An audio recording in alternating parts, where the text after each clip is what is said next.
ఉండాలని చెప్పి మీ అందరికీ మనవి చేసుకుంటూ, అధికారులు కూడా చాలా అప్రమత్తంతో వ్యవహరించడం చెప్పి మాత్రం మరోసారి నేను మీ అందరికీ కూడా నేను మనవి చేసుకుంటూ, అధికారులు ప్రజాప్రతినిధులు కలిసి పనిచేసినప్పుడు అభివృద్ధికి, సంక్షేమానికి ముందుకు తీసుకెళ్ళే అవకాశం ఉంది.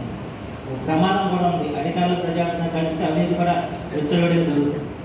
అట్లా కాకుండా ప్రజల కోసం మీరందరూ కలిసి పనిచేయండి. ఏది ప్రభుత్వం ఏది మంజూరు చేస్తే దాన్ని చక్కగా అమలు చేసుకుని మా గ్రామంలో ఈ పని చేశామని చెప్పని ఆ రకంగా మీ ఎందుకంటే 5 సంవత్సరాల పరిపాలన తర్వాత మిమ్మల్ని మర్చిపోతారు. కానీ ఎప్పుడు మీరు మిమ్మల్ని గుర్తుంచుకుంటారంటే మీ టైంలో ఈ పని జరిగింది మా ఊళ్ళో, ఎప్పుడు మాకు రోడ్డు లేదు, ఈ రోడ్డు పలానా సర్పంచ్ గారు వేయించాడు, లేదా మామూలు ఈ పరిస్థితి లేదు, దీన్ని ఆయన సరిదిద్దాడు అనేది మీరు చేయగలిగినప్పుడు మిమ్మల్ని గుర్తుపెట్టుకుంటారు. అది మాత్రం గుర్తుంచుకోండి.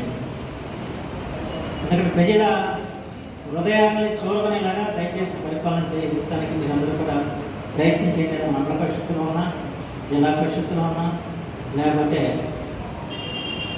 సర్పంచ్లో ఉన్నాయండి, అందరూ కూడా మీ బాధ్యతలో మీరు బాగా పనిచేశారండి, మీరు ఉండగా ఈ రకంగా జరిగింది, తర్వాత జరగలేదు అని చెప్పి అనిపించుకోవాల్సిన బాధ్యత మీ అందరి మీద ఉంది. ఇప్పుడు జిల్లా పరిషత్ చైర్మన్ అంటే ఎవరు గుర్తుకొస్తారు? కన్నా గుర్తుకొస్తారా? ఇంకో పేరు అమ్మ గుర్తుకొచ్చి ఎవరయ్యారో ఒక పేరు అవుతుంది అంటే ఒక ముద్ర వేస్తారు. అలా మీరు కూడా ముద్ర వేయండి. ఒక సర్పంచ్ అంటే పలానా సర్పంచ్ గారి టైంలో ఈ గ్రామం అభివృద్ధి చెందిందండి అని చెప్పి అనిపించుకోండి. మీకు కావాల్సిన మద్దతు ఇవ్వడానికి నేను సిద్ధంగా ఉన్నాను. అంచేత పంచాయతీ సర్పంచులందరూ కూడా చాలా రాబోయే రోజుల్లో మీ మీద ఎక్కువ బాధ్యత పెట్టబోతుంది ప్రభుత్వం కనుక దానికి అనుగుణంగా మీరు ఇప్పటి నుంచి కూడా ఆలోచన చేయండి అని చెప్పి మాత్రం మేమందరం కూడా హృదయపూర్వకంగా కోరుకుంటూ ఈ రోజున ఈ అవకాశం ఇచ్చిన మనం ఆనాటి ఎంపీడీఓ మీకు గుర్తు లేదో కానీ నాకు గుర్తుంది ఆ విషయం. ఇది చిన్న విషయం కాదు. మిగతా ఎంపీడీఓ జిల్లాలు ఇచ్చారు, కానీ ఇక్కడ ఎందుకు ఇవ్వలేదు ఆయన ఎంపీడీఓ? ఆ తర్వాత వచ్చిన ఎంపీడీఓ మీద నేను మాట్లాడి ఆ తర్వాత ఎప్పటికీ చేశారు, అది వేరే విషయం. కానీ అది దుర్మార్గమైన చర్య కాదా అని చెప్పి ప్రశ్నిస్తున్నాను. ఆ ఎంపీడీఓ ఎక్కడ ఉన్నారో వాళ్ళకు సంవత్సరం పాటు నిరుద్ధం చేయించగలం జీతం, అప్పుడుగా నాకు అర్థం కాదు. ప్రజల పక్షాన ఎన్నికైన ప్రజాప్రతినిధుల పట్ల ఎంత వివక్షత అధికారులు వ్యవహరించారంటే ఇంతకంటే ఎంత వేరే ఉదాహరణ ఉంటుందని చెప్పి మాత్రం మనం చేస్తాం. ఎవరైతే ప్రజలు ఎన్నుకున్న వాళ్ళు సర్పంచ్గా ఉన్నది అయితే ఏ పార్టీ వల్ల ఉన్నామండి, వాళ్ళకి ఇవ్వాల్సిన గౌరవ మర్యాదలు ఇవ్వాల్సిన బాధ్యత అధికారులకు ఉంది. దాన్ని పూర్తిగా మనం ఇసుకుని ఇచ్చాము.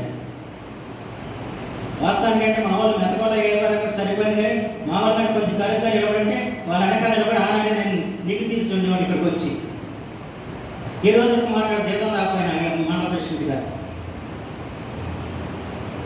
ఎందుకంటే ఈ రకమైన కార్యక్రమాలు చేశారు. దాని మీద విచారణ చేస్తే విషయం అంతా బయటపడుతుంది. ఒక సంవత్సరం పాటు మండల ఎంపీడీసీకి కానీ మండల ప్రెసిడెంట్ కానీ జీతం ఒకటి ఎవరైనా చేశారంటే ఎంపీడీఓ వాడిని మనం ఉపేక్షించాలా లేదా అని చెప్పి నాకు అనిపిస్తూ ఉంటున్నాను.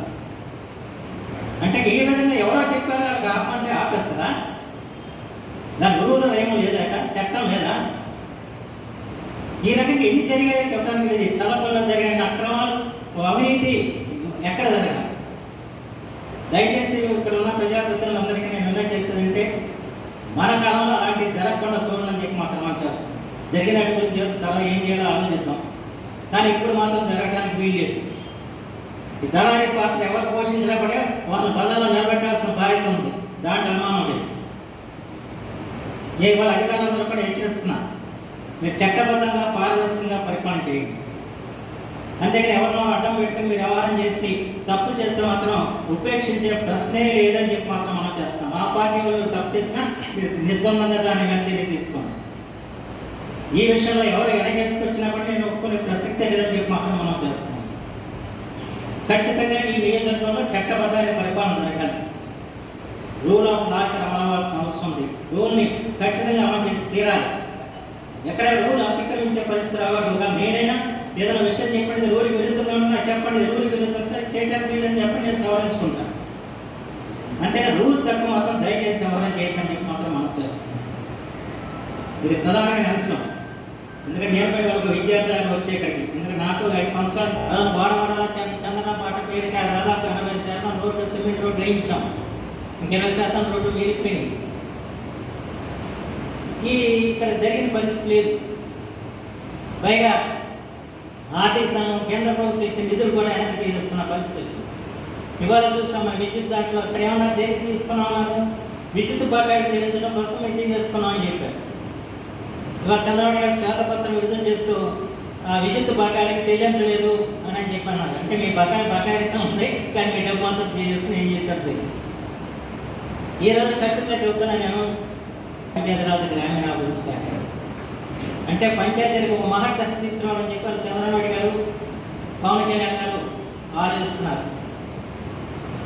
అంతేకాకుండా మేనిఫెస్టోలో కూడా చెప్పడం జరిగింది, ఆర్థిక సంఘం నిధులు నేరుగా పంచాయతీలకు కానీ మండలాలకు ఇవ్వాల్సిన ఇచ్చేస్తాం తప్ప ప్రభుత్వం తీసుకోదని చెప్పి స్పష్టంగా చెప్పడం జరిగింది.